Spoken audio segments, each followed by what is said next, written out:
غزوہ بدر حق اور باطل کا پہلا فیصلہ کن معرکہ، ہجرت کے بعد کی صورتحال اور معاشی محاصرہ۔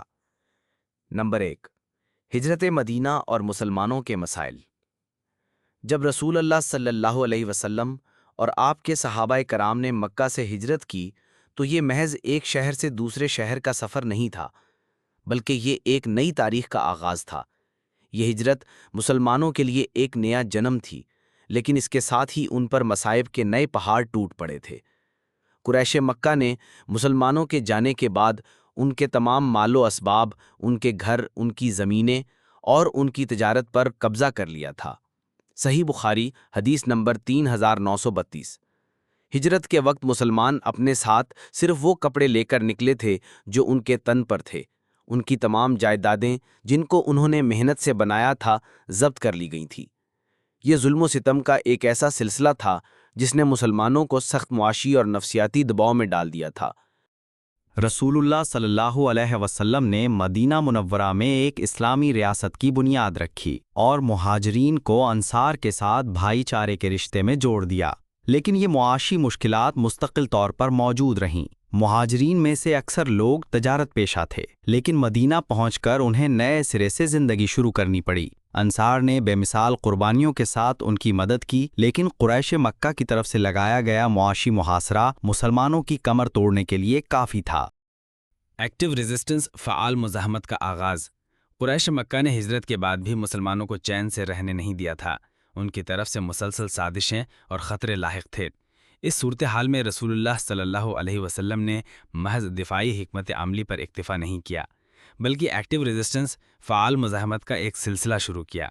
یہ مزاحمت کا ایک ایسا عمل تھا جس کا مقصد قریش کو یہ باور کرانا تھا کہ اب مسلمان مظلوم اور بے بس نہیں رہے، بلکہ وہ اپنے حقوق کی حفاظت اور اپنے چھینے گئے مال کی واپسی کے لیے ہر ممکن اقدام کریں گے۔ یہ فعال مزاحمت چھاپہ مار دستوں کی صورت میں شروع ہوئی۔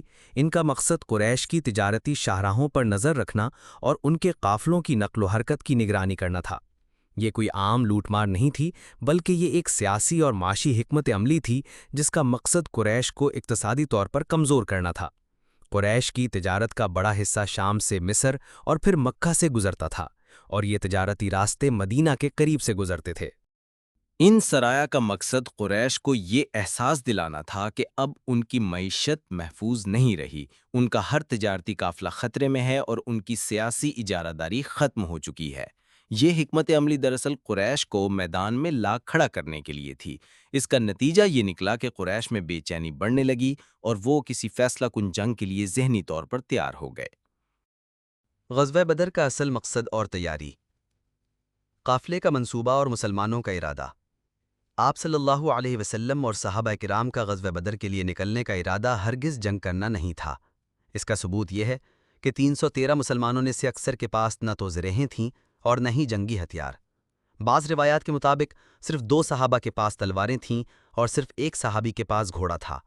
سنن ابی داؤد حدیث نمبر 2636۔ اس مختصر سے لشکر کے ساتھ مکہ کی 1000 کی فوج کا مقابلہ کرنا ممکن نہیں تھا۔ اصل مقصد ابو سفیان کی قیادت میں شام سے واپس آنے والے قافلے کو روکنا تھا، جس میں 50,000 دینار مالیت کا مال اور قریش کا سارا سرمایہ موجود تھا۔ یہ وہ مال تھا جس میں مسلمانوں کے وہ اموال بھی شامل تھے جو ہجرت کے وقت ان سے چھین لیے گئے تھے۔ مسلمانوں کا ارادہ اس قافلے کو روک کر اپنا مال واپس لینا تھا اور قریش کو معاشی طور پر بھی کمزور کرنا تھا۔ یہ ایک ایسا انتقامی عمل تھا جو ظلم کا جواب تھا، نہ کہ جارحیت۔ اللہ تعالیٰ نے قرآن میں اس کی وضاحت فرمائی ہے۔ جن لوگوں سے لڑائی کی جاتی ہے انہیں اجازت دی جاتی ہے کیونکہ ان پر ظلم ہو رہا ہے، اور یقیناً اللہ ان کی مدد پر پوری قدرت رکھتا ہے۔ سورۃ الحج آیت نمبر 39۔ 2، اللہ کا وعدہ اور نبی کا مشورہ۔ جب نبی کریم صلی اللہ علیہ وسلم اپنے 313 ساتھیوں کے ساتھ مدینہ اور مکہ کے درمیان تھے تو انہیں وحی کے ذریعے یہ اطلاع دی گئی کہ قریش کا ایک بڑا اور طاقتور لشکر بھی مکہ سے نکل چکا ہے۔ صحیح مسلم حدیث نمبر 1778۔ اللہ تعالیٰ نے آپ کو یہ بھی وعدہ دیا کہ ان دونوں گروہوں میں سے ایک پر فتح مسلمانوں کو ضرور ملے گی۔ یہ آیت اس وعدے کی طرف اشارہ کرتی ہے اور جب اللہ تم سے وعدہ کرتا تھا کہ 2 گروہوں میں سے ایک تمہارے لیے ہے اور تم چاہتے تھے کہ بے ہتھیاروں والا گروہ تمہارے ہاتھ آئے، اور اللہ چاہتا تھا کہ اپنی باتوں سے حق کو ثابت کر دے اور کافروں کی جڑ کاٹ دے۔ سورۃ الانفال آیت نمبر 7۔ اب نبی کریم صلی اللہ علیہ وسلم نے اپنے ساتھیوں کے سامنے صورتحال رکھی۔ آپ نے فرمایا، دیکھو ہم قافلے کو روکنے کے لیے نکلے تھے، لیکن اب صورتحال بدل چکی ہے۔ مکہ سے ایک بڑا لشکر ہماری طرف آ رہا ہے۔ اللہ نے ہم سے وعدہ کیا ہے کہ ان دونوں گروہوں میں سے ایک پر فتح ضرور دے گا۔ اب تم بتاؤ کہ ہم کس کا سامنا کریں؟ یہ صرف ایک مشورہ نہیں تھا، بلکہ یہ اپنے صحابہ کے ایمان اور ان کی فدائیت کو جانچنے کا ایک ذریعہ تھا۔ آپ یہ جاننا چاہتے تھے کہ کیا یہ مختصر سی جماعت جو صرف قافلے کی لوٹ مار کا ارادہ رکھتی تھی، اب 1000 کے لشکر کا سامنا کرنے کے لیے بھی تیار ہے؟ صحابہ کرام کی بے مثال فدائیت۔ نبی کریم صلی اللہ علیہ وسلم کے سوال پر سب سے پہلے مہاجرین کھڑے ہوئے۔ حضرت ابو بکر صدیق، حضرت عمر فاروق اور حضرت مقداد بن اسود رضی اللہ عنہم نے بڑے جوشیلے انداز میں تقریریں کیں اور اللہ کی راہ میں لڑنے کا عزم ظاہر کیا۔ ان کی باتوں کو سن کر آپ صلی اللہ علیہ وسلم کا چہرہ کھل اٹھا، لیکن آپ بار بار پوچھ رہے تھے کہ لوگوں تم کیا کہتے ہو؟ آپ دراصل انصار کا جواب سننا چاہتے تھے، کیونکہ ہجرت کے وقت انصار نے صرف مدینہ کے اندر آپ کی حفاظت کا وعدہ کیا تھا، اس لیے آپ چاہتے تھے کہ وہ خود سے اس جنگ کے لیے آمادہ ہوں۔ آخرکار انصار کے سردار حضرت سعد بن معاذ رضی اللہ عنہ کھڑے ہوئے اور فرمایا، یا رسول اللہ، ایسا لگتا ہے کہ آپ ہم سے پوچھ رہے ہیں۔ آپ صلی اللہ علیہ وسلم نے فرمایا، ہاں۔ تو حضرت سعد نے کہا، ہم آپ پر ایمان لائے ہیں اور آپ کی تصدیق کی ہے۔ ہم نے گواہی دی ہے کہ جو کچھ آپ لائے ہیں وہ حق ہے، اور ہم نے آپ کو سن کر سمجھ کر آپ کی اطاعت کا عہد کیا ہے۔ بس یا رسول اللہ، آپ جو چاہیں کریں، اس ذات کی قسم جس نے آپ کو حق کے ساتھ بھیجا ہے، اگر آپ ہمیں لے کر سمندر میں بھی کود پڑیں تو ہم آپ کے ساتھ کود پڑیں گے، ہم میں سے ایک شخص بھی پیچھے نہیں ہٹے گا۔ صحیح مسلم حدیث نمبر 1779۔ یہ الفاظ سن کر رسول اللہ صلی اللہ علیہ وسلم کا چہرہ خوشی سے چمک اٹھا۔ آپ نے فرمایا، چلو اور خوش ہو جاؤ، بے شک اللہ نے مجھے 2 گروہوں میں سے ایک پر فتح کا وعدہ دیا ہے، اور اللہ کی قسم میں اس وقت ان لوگوں کے قتل ہونے کی جگہیں دیکھ رہا ہوں۔ یہ انصار کی وفاداری اور فدائیت کا ثبوت تھا جس نے رسول اللہ صلی اللہ علیہ وسلم کو یقین دلا دیا کہ اب یہ جماعت آخری مرحلے میں داخل ہونے کے لیے پوری طرح تیار ہے۔ ابو جہل کی ہٹ دھرمی اور جنگ کا آغاز، قافلے کا بچ نکلنا اور ابو جہل کا غرور۔ جب مکہ کے لشکر نے بدر کے مقام پر پڑاؤ ڈالا تو انہیں معلوم ہو چکا تھا کہ ابو سفیان کا قافلہ ایک لمبا راستہ اختیار کر کے ساحل سمندر کے ساتھ ساتھ مکہ پہنچنے میں کامیاب ہو گیا ہے۔ اب ان کے پاس جنگ کرنے کا کوئی جواز باقی نہیں رہا تھا۔ بعض سرداروں نے واپس جانے کا مشورہ دیا، جن میں عتبہ بن ربیعہ بھی شامل تھا۔ عتبہ نے کہا کہ یہ جنگ بے مقصد ہے اور اس سے صرف خون خرابہ ہوگا، ہمیں واپس چلے جانا چاہیے۔ لیکن ابو جہل جو غرور و تکبر کا مجسمہ تھا، اس نے اس بات کو قبول نہیں کیا۔ اس نے کہا، اللہ کی قسم ہم واپس نہیں جائیں گے جب تک ہم بدر میں نہ پہنچ جائیں۔ وہاں 3 دن قیام کریں گے، اونٹ ذبح کریں گے، شراب پئیں گے اور گانے سنیں گے، تاکہ عرب کو معلوم ہو جائے کہ ہم نے کیا کیا ہے۔ سیرت ابن ہشام۔ اس نے عتبہ کو بھی تانا دیا کہ لگتا ہے اپنے بیٹے ابو حذیفہ کو مسلمانوں کی فوج میں دیکھ کر تمہاری ہمت جواب دے گئی ہے اور تم ڈر گئے ہو۔ یہ تانا سن کر عتبہ غصے میں آ گیا اور اس نے اپنے بھائی اور بیٹے کو ساتھ لے کر سب سے پہلے میدان میں آنے کا اعلان کیا۔ اس نے کہا کہ صبح معلوم ہو جائے گا کہ کون مرد ہے اور کون بزدل۔ مبارزت کا مرحلہ۔ جنگ کا آغاز اس زمانے کے رواج کے مطابق مبارزت یعنی ڈیول سے ہوا۔ قریش کی طرف سے عتبہ بن ربیعہ، اس کا بھائی شیبہ اور اس کا بیٹا ولید میدان میں آئے اور مسلمانوں کو للکارا۔ سب سے پہلے مدینہ کے 3 انصاری نوجوان ان کے مقابلے میں نکلے، لیکن عتبہ نے ان سے لڑنے سے انکار کر دیا اور کہا، ہماری شان سے یہ کمتر ہیں کہ ہم ان کاشتکاروں سے جنگ کریں، ہمارے قبیلے کے لوگ بھیجو۔ تب رسول اللہ نے اپنے رشتہ داروں میں سے حضرت علی، حضرت حمزہ اور حضرت عبیدہ بن حارث رضی اللہ عنہ کو میدان میں بھیجا۔ مبارزت شروع ہوئی۔ حضرت حمزہ نے شیبہ کو، حضرت علی نے ولید کو ایک ہی وار میں جہنم واصل کر دیا۔ حضرت عبیدہ کا مقابلہ عتبہ سے ہوا اور دونوں زخمی ہو گئے، لیکن حضرت علی اور حضرت حمزہ نے مل کر عتبہ کو بھی ختم کر دیا۔ اس طرح مسلمانوں نے مبارزت کا یہ پہلا مرحلہ فتح کر کے قریش کے غرور کو خاک میں ملا دیا۔ صحیح بخاری حدیث نمبر 3953۔ مسلمانوں کی فتح اور حق کا بول بالا۔ مبارزت کے بعد جنگ کا باقاعدہ آغاز ہوا۔ قریش کا 1000 کا لشکر جو مکمل جنگی ساز و سامان سے لیس تھا، مسلمانوں پر حملہ آور ہوا، لیکن مسلمانوں کے ایمان اور اللہ کی مدد نے قریش کی عددی برتری کو بے معنی کر دیا۔ اس جنگ میں اللہ نے فرشتوں کے ذریعے مسلمانوں کی مدد کی اور قریش کے دلوں میں رعب ڈال دیا۔ سورۃ الانفال 10-9۔ مبارزت کے بعد جنگ کا باقاعدہ آغاز ہوا۔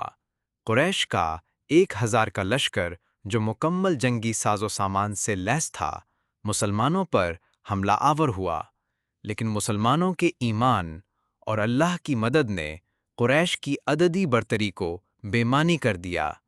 اس جنگ میں اللہ نے فرشتوں کے ذریعے مسلمانوں کی مدد کی اور قریش کے دلوں میں رعب ڈال دیا۔ سورۃ الانفال آیت نمبر 9 سے 10۔ مسلمانوں نے بڑی بہادری اور استقامت سے لڑائی لڑی اور تھوڑی ہی دیر میں کافروں کی صفوں میں بھگدڑ مچ گئی۔ ابو جہل سمیت قریش کے تمام بڑے سردار مارے گئے اور 70 کافروں کو گرفتار کر لیا گیا۔ مسلمانوں کے صرف 14 صحابہ شہید ہوئے، جن میں سے کوئی بہت بڑا سردار نہیں تھا۔ سنن ترمذی حدیث نمبر 3004۔ یہ مارکا اتنا فیصلہ کن تھا کہ قرآن مجید میں اسے یوم الفرقان یعنی حق اور باطل کے درمیان فرق کرنے والا دن کہا گیا ہے۔ سورۃ الانفال 41۔ اس دن یہ ثابت ہو گیا کہ فتح کا معیار تعداد یا ہتھیار نہیں بلکہ ایمان اور اللہ پر توکل ہے۔ جنگ بدر کے بعد کے حالات اور نتائج۔ 1۔ فتح کے بعد کے مناظر۔ مسلمانوں نے اس جنگ میں بے مثال فتح حاصل کی تھی۔ جنگ کے بعد رسول اللہ صلی اللہ علیہ وسلم نے صحابہ کو لاشوں کو کنویں میں ڈالنے کا حکم دیا۔ ان لاشوں میں ابو جہل، عتبہ، شیبہ اور امیہ بن خلف جیسے بڑے سردار شامل تھے۔ رسول اللہ صلی اللہ علیہ وسلم نے ان مردہ سرداروں سے مخاطب ہو کر فرمایا، کیا تم نے اپنے رب کا وعدہ سچا پایا؟ بے شک ہم نے اپنے رب کا وعدہ سچا پایا۔ صحیح بخاری حدیث نمبر 3976۔ اس کے بعد قیدیوں کے معاملے میں مشورہ کیا گیا۔ حضرت عمر فاروق رضی اللہ عنہ نے سب کو قتل کرنے کا مشورہ دیا، جبکہ حضرت ابو بکر صدیق رضی اللہ عنہ نے فدیہ لے کر چھوڑنے کا مشورہ دیا۔ رسول اللہ صلی اللہ علیہ وسلم نے حضرت ابو بکر کے مشورے کو ترجیح دی اور قیدیوں کو فدیہ لے کر رہا کر دیا۔ اس میں وہ قیدی بھی شامل تھے جو مالی فدیہ نہیں دے سکتے تھے، اور انہیں مدینہ کے بچوں کو لکھنا پڑھنا سکھانے کے بدلے رہا کیا گیا۔ سیرت ابن ہشام۔ فتح کی خوشخبری لے کر جب مسلمان مدینہ پہنچے تو ہر طرف جشن کا سما تھا۔ مدینہ کی گلیاں تکبیر اور تحلیل کے نعروں سے گونج رہی تھیں، لیکن اسی دوران رسول اللہ صلی اللہ علیہ وسلم کو ایک اور خبر ملی کہ ان کی پیاری بیٹی حضرت رقیہ رضی اللہ عنہا فوت ہو گئی ہیں۔ وہ بہت غمگین تھے، لیکن انہوں نے مسلمانوں کی خوشی کو برقرار رکھنے کے لیے اپنے غم کا اظہار نہیں کیا اور اس کو دل میں چھپا لیا۔ صحیح بخاری حدیث نمبر 3968۔ جنگ بدر کے اثرات۔ جنگ بدر نے نہ صرف مسلمانوں کی طاقت کا لوہا بنوایا بلکہ پورے عرب کی سیاست اور معاشرت پر گہرے اثرات مرتب کیے۔ مسلمانوں کا عروج۔ یہ جنگ مسلمانوں کے لیے ایک نیا دور لے کر آئی۔ اب وہ ایک مظلوم اور بے بس گروہ کی بجائے ایک طاقتور اور منظم قوت بن کر ابھرے۔ مکہ والوں کی شکست۔ قریش مکہ جو خود کو عرب کا سردار سمجھتے تھے، صرف 313 مسلمانوں سے شکست کھا کر بے عزت ہو گئے۔ ان کے سرداروں کی ہلاکت میں ان کی طاقت کو کمزور کر دیا۔ رسول اللہ صلی اللہ علیہ وسلم کی شان میں اضافہ۔ اس جنگ کے بعد رسول اللہ صلی اللہ علیہ وسلم کی شخصیت ایک فوجی کمانڈر اور سیاسی رہنما کے طور پر مزید ابھری۔ ایک مغربی مورخ کے الفاظ میں، بدر سے پہلے عرب انہیں ایک کمزور شخص سمجھتے تھے، لیکن بدر کے بعد وہ ایک بادشاہ اور فوجی ذہین کے طور پر مشہور ہو گئے۔ اقتصادی محاصرے کی کامیابی، مسلمانوں کی فعال مزاحمت کی حکمت عملی کامیاب ہوئی۔ قریش کو یہ احساس ہوا کہ ان کی تجارتی راستے محفوظ نہیں ہیں اور ان کی معیشت خطرے میں ہے۔ جنگ بدر ایک معمولی جنگ نہیں تھی، بلکہ یہ ایک انقلابی عمل یعنی پروسیس آف ریولوشن کا ایک آخری دھکا، فائنل پش تھا۔ یہ وہ لمحہ تھا جب محمد رسول اللہ صلی اللہ علیہ وآلہ وسلم کی حکمت عملی کامیاب ہوئی اور قریش کے سردار جو اپنے بلوں میں چھپے بیٹھے تھے، میدان میں نکل کر آئے اور ہمیشہ کے لیے ختم کر دیے گئے۔ یہ فتح دراصل حق اور باطل کے درمیان ایک واضح فرق تھا جس نے مستقبل میں ہونے والی اسلامی فتوحات کی بنیاد رکھی۔ قریش کے لیے یہ شکست ایک ایسا زخم تھا جو کبھی مندمل نہیں ہو سکتا تھا۔ اسی لیے اس کے بعد انہوں نے بدلہ لینے کے لیے پورے عرب سے فوجیں اکٹھی کر کے غزوہ احد کی تیاری شروع کر دی تھی۔